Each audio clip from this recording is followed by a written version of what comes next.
très chers téléspectateurs et internautes, nous voici encore une fois de plus devant vos postes téléviseurs et peut-être aussi devant vos smartphones et vos laptops sur Internet pour parler de la culture africaine, de la religion africaine, de la spiritualité africaine.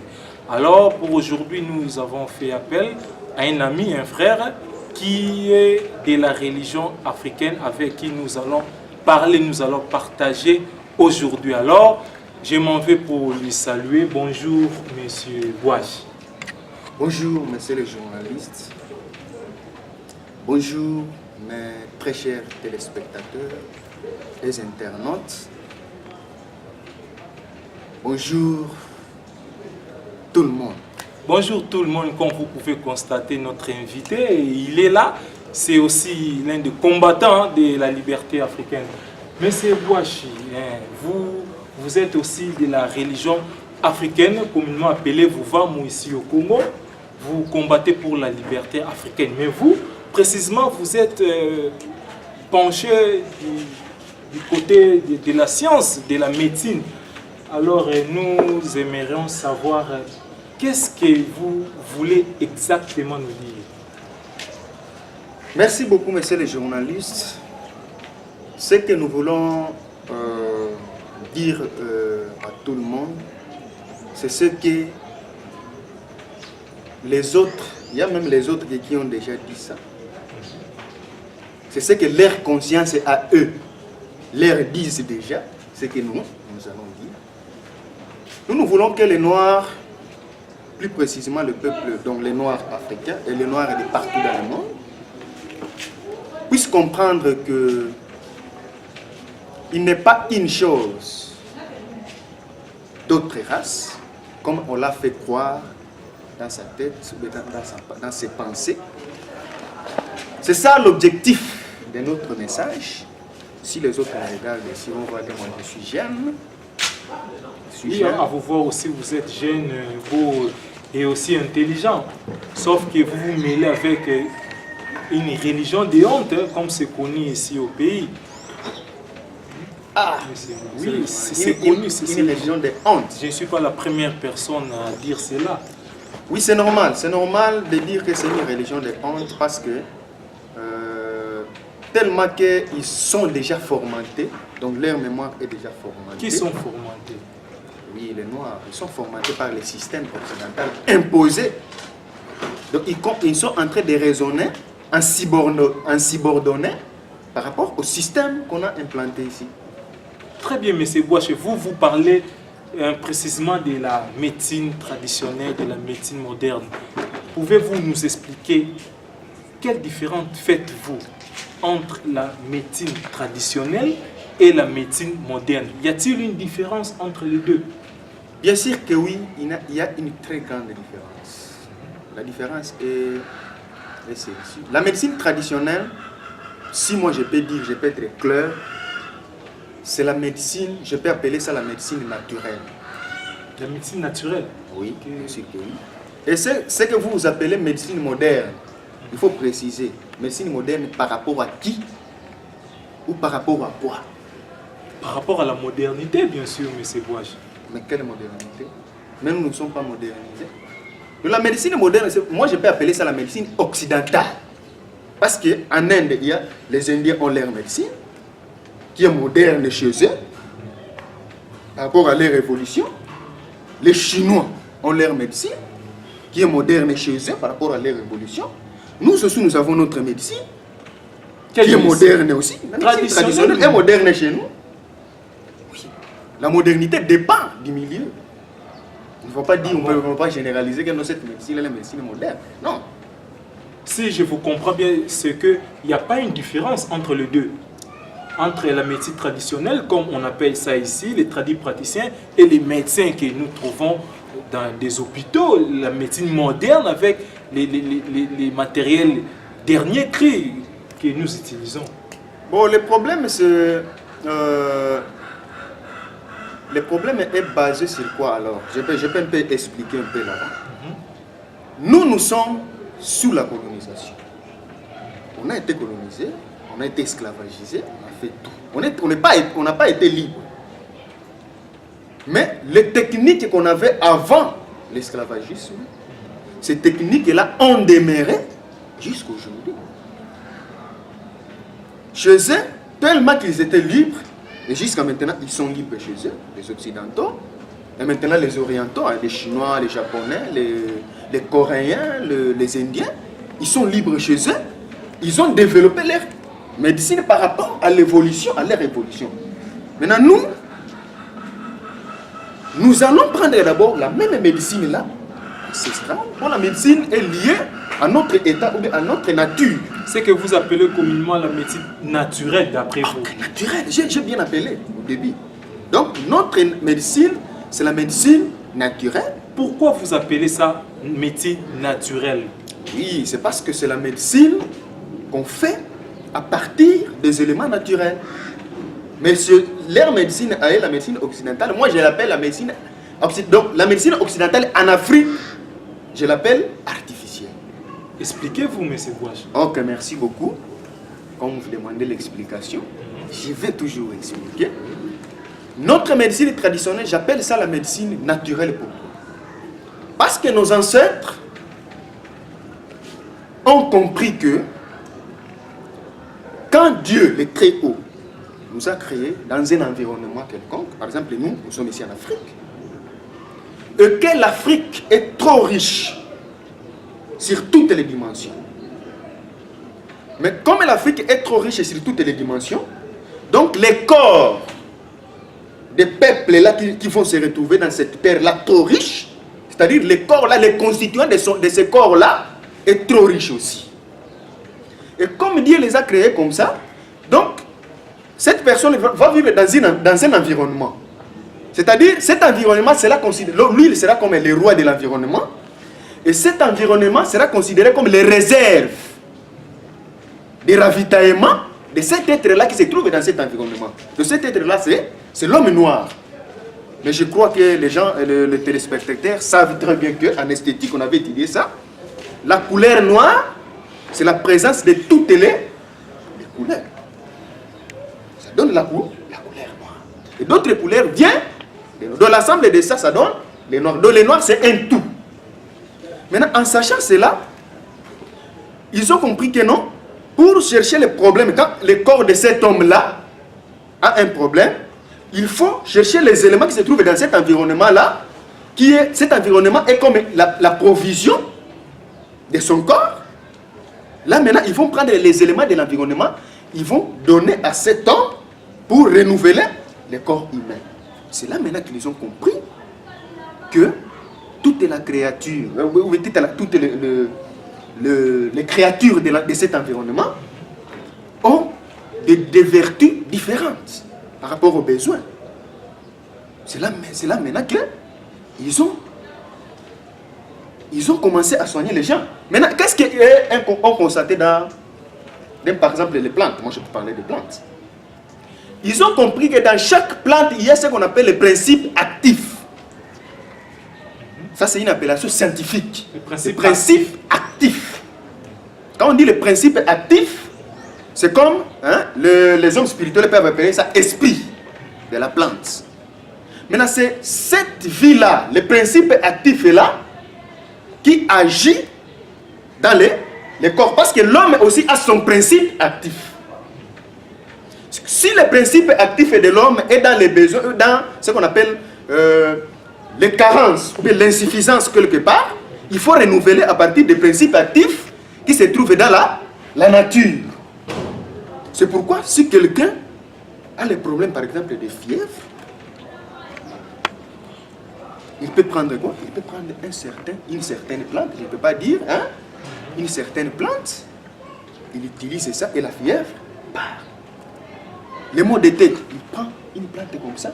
Mais ces ancêtres-là ont su ça comment? C'est parce ils comprenaient toutes ces réalités-là. Maintenant, la médecine occidentale en Afrique, je l'appelle la médecine artificielle. Pourquoi? Pourquoi? Expliquez-nous. C'est parce que quand eux sont venus ici, ils n'ont pas trouvé les arbres ici en Afrique, seulement les arbres qui étaient debout. Ils ont trouvé les hommes. de ces hommes-là étaient vivants. Ils vivaient. Bien sûr. Et pendant cette période-là, d'ailleurs, chez nos ancêtres, il n'était pas nécessaire d'avoir des hôpitaux, des grands hôpitaux comme vous le voyez comme ça. Parce que presque tout le monde, surtout la mère, la maman, avait la connaissance de tout. Parce que c'est la maman qui je peux dire, les enfants. oui, elle avait la connaissance de presque toutes les plantes. Elle les entrait même, on les initiait à ça. Quand une fille est à l'âge de procréer, dans l'Afrique précoloniale. Oui, on l'initiait, on montre, tu vois cette plante ici.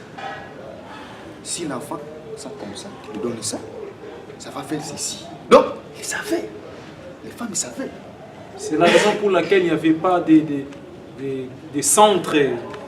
Oui, c'est ça, c'est la raison pour laquelle. Mais comme le blanc était venu ici pour chercher la richesse, il devrait avoir beaucoup d'argent.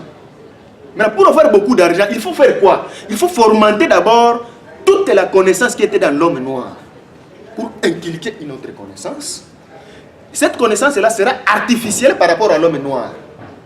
D'abord, cette connaissance le rend lui-même l'homme noir presque artificiel. Maintenant, qu'est-ce qu'eux vont faire? Ils vont maintenant étudier les plantes que ces noirs-là utilisaient. Ils vont étudier les plantes et les principes actifs. Pour les principes actifs, ce sont les éléments constitutifs de la plante. Maintenant, ils vont étudier les éléments en découvrant les formules de ces éléments, en demandant aux gens qui connaissent ces plantes. Parce que ces plantes-là, ce sont les plantes tropicales. Ces plantes-là ne se trouvent pas en Europe. Ils vont demander à ces gens-là, les autochtones, ils leur expliquent comment ça fonctionne. Quand maintenant ils vont découvrir la formule de cette plante, ils vont faire quoi? Ils vont maintenant faire ce qu'on appelle la synthèse de cette formule, de ces éléments-là. Donc ça va sortir du naturel pour aller au synthétique. C'est là maintenant qu'ils vont fabriquer les comprimés, le ceci, cela. Ces comprimés ont les mêmes vertus avec la plante, mais sauf que la plante est naturelle, mais la comprimée est artificielle. C'est ça la modernité que j'ai parlé. Maintenant, on vient de dire ici, à l'époque de nos ancêtres, il n'y avait pas beaucoup d'hôpitaux. Maintenant, examinons ça aujourd'hui. La période de l'artificiel. Regardez ici, partout, il y a des hôpitaux.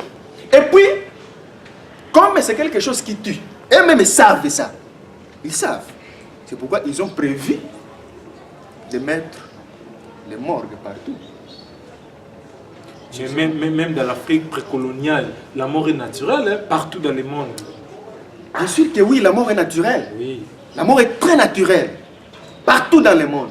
Il faut tenir aussi compte de la population. Il n'y avait pas une grande population à l'Afrique précoloniale par rapport à aujourd'hui.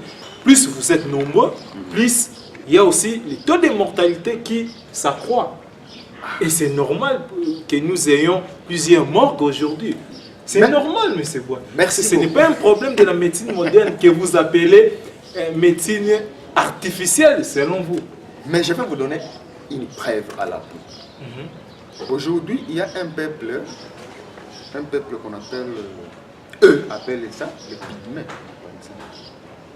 J'appelle ça les pygmées. Ils sont dans la forêt. Est-ce que tu es entré dans la forêt là, tu as trouvé combien d'hôpitaux dans la forêt et combien de morts dans la forêt? Ça ne se trouvait pas. Pourquoi? Donc, eux n'ont pas besoin de soins. Ils ont besoin de soins. Mais le taux de mortalité chez eux n'est pas trop croissant. Pourquoi? C'est parce qu'ils sont plus naturels. Vous voulez dire que c'est parce qu'ils utilisent jusqu'à présent la médecine que vous appelez la médecine naturelle? Bien sûr que oui. C'est la raison pour laquelle ils durent longtemps. Tu vas trouver si tu entres dans la forêt. Les gens, les téléspectateurs qui me suivent, que ce soit des Cameroun, que ce soit de partout, les Mboshi, hein? Donc là, moi je ne peux pas. Mais ils savent qu'ils peuvent trouver quelqu'un. Ils croient qu'il est jeune dans la forêt. On lui pose la question, celui-ci, il a combien d'âge? Il a quel âge? On lui dit, il a 90 ans. En les regardant comme ça, il est encore très fort. Pourquoi? Parce qu'il est connecté avec la nature. Mais nous sommes déconnectés avec la nature, nous entrons maintenant dans l'artificiel. C'est la raison pour laquelle le taux de mortalité est trop croissant. En sachant cela, c'est là qu'on a prévu les réserves, on peut dire quoi, les morgues, donc là où on peut garder les cadavres. Parce on a eu les précautions pour cela, oui, en construisant les morgues et les hôpitaux. Oui, ils ont fait cette précaution parce qu'ils ont préconisé cela. Mais c'est bien bon de critiquer la médecine occidentale en Afrique, comme vous avez dit. Mais que devons-nous faire actuellement en Afrique pour éviter cela? Mais pour éviter cela en Afrique, c'est trop facile. Il faut faire quoi d'abord? Il faut changer le système. Quel système? Le système d'abord, on le change comment? En changeant d'abord le mental de la conception. Parce que jusqu'à aujourd'hui, beaucoup de gens considèrent la médecine traditionnelle comme la sorcellerie. Tout ce qui est traditionnel est sorcellerie. Donc, c'est un problème, c'est d'abord le mental. C'est l'homme, cette mentalité sous-développante que l'homme blanc a mis dans l'esprit de l'homme noir. Nous devons combattre d'abord ça. Et puis, qu'est-ce que nous allons faire après? C'est là maintenant quand on va les déprogrammer. Quand le mental sera déprogrammé, on va maintenant reprogrammer le mental précolonial. Le mental précolonial qui comprenait que c'est dans la nature où il y a la vie. C'est dans la nature où il y a. Mais jusqu'à présent, nous vivons dans la nature, nous sommes dans la nature. Bien sûr, monsieur, nous sommes dans la nature, mais on ne sait pas qu'on est dans la nature. C'est par exemple quelqu'un, un fou qui est dans la poubelle. Est-ce qu'il sait qu'il est dans la poubelle? Non, il ne sait pas qu'il est dans la poubelle. Pour lui, il considère cette poubelle-là comme chose à comme. C'est normal pour lui. Oui, c'est normal pour lui. Donc pour lui, c'est donc... Gombe, c'est ça. Quels sont les moyens et les méthodes pour soigner le mental de l'homme noir? Qu'est-ce que vous proposez exactement, concrètement? Mais on a déjà tout proposé. Il y a Nguza Lobola qui passe chaque jour. Il y a Fumunkus, le chef spirituel de la religion africaine. Il a déjà tout dit. Il a déjà tout dit. Il y a les Ngunza, il y a beaucoup de personnes. Ils disent tout ça, ils montrent des solutions. Comment? Même moi, je vais me baser beaucoup sur la médecine. C'est ça mon domaine. Je vais me baser beaucoup sur ça. Mais il faut comprendre que sans notre propre confiance en nous, on n'ira nulle part. Donc il faut commencer d'abord par avoir la confiance en soi. Pour maintenant avoir aussi confiance à votre environnement.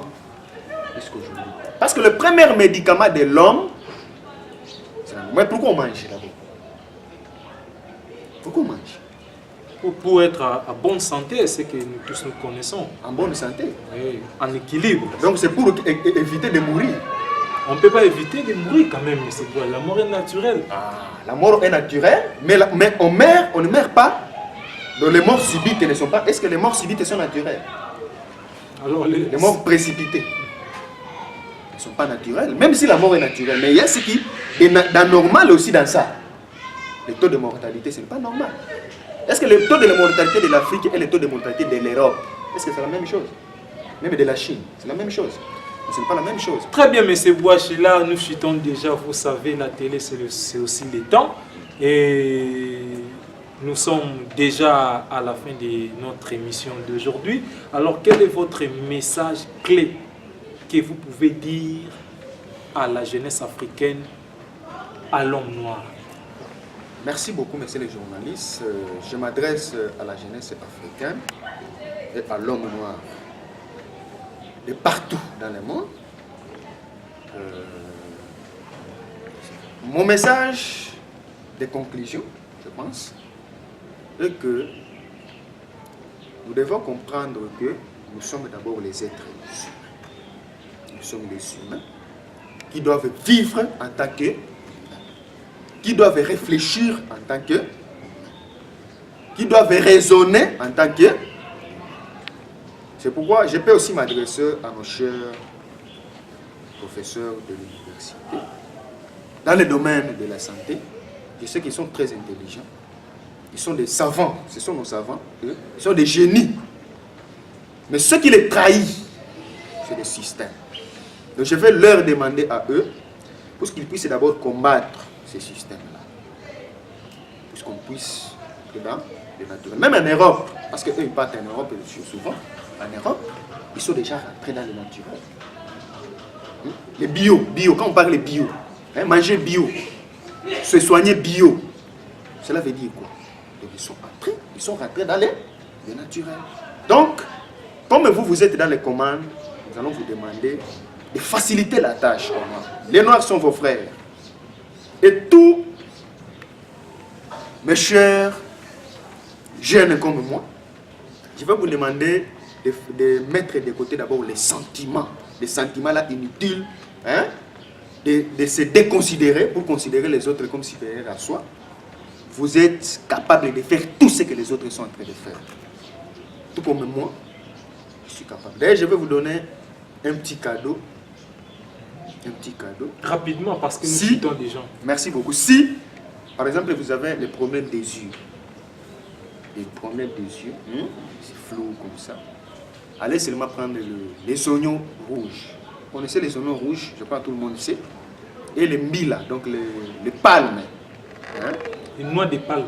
Donc, pas les noix, donc les tout. Donc Les tout tout. ça. Hein? Donc, vous mangez seulement le matin, le soir. Dans 3 jours, c'est tout. Là, c'est la médecine traditionnelle. Mais c'est ça. Très chers téléspectateurs, comprenez que c'était bel et bien notre frère, M. Bouachi, qui est venu pour parler de la médecine traditionnelle, les valeurs africaines que nous avons oubliées. Alors, du reste, portez-vous bien, vous pouvez aussi nous contacter avec les numéros qui sont affichés devant vos postes téléviseurs. Sur Internet aussi, nous sommes sur YouTube. Dans notre chaîne YouTube, Negro Spirituel TV, en un mot, vous pouvez trouver toutes nos émissions là-bas et à nous revoir au prochain numéro. Merci beaucoup.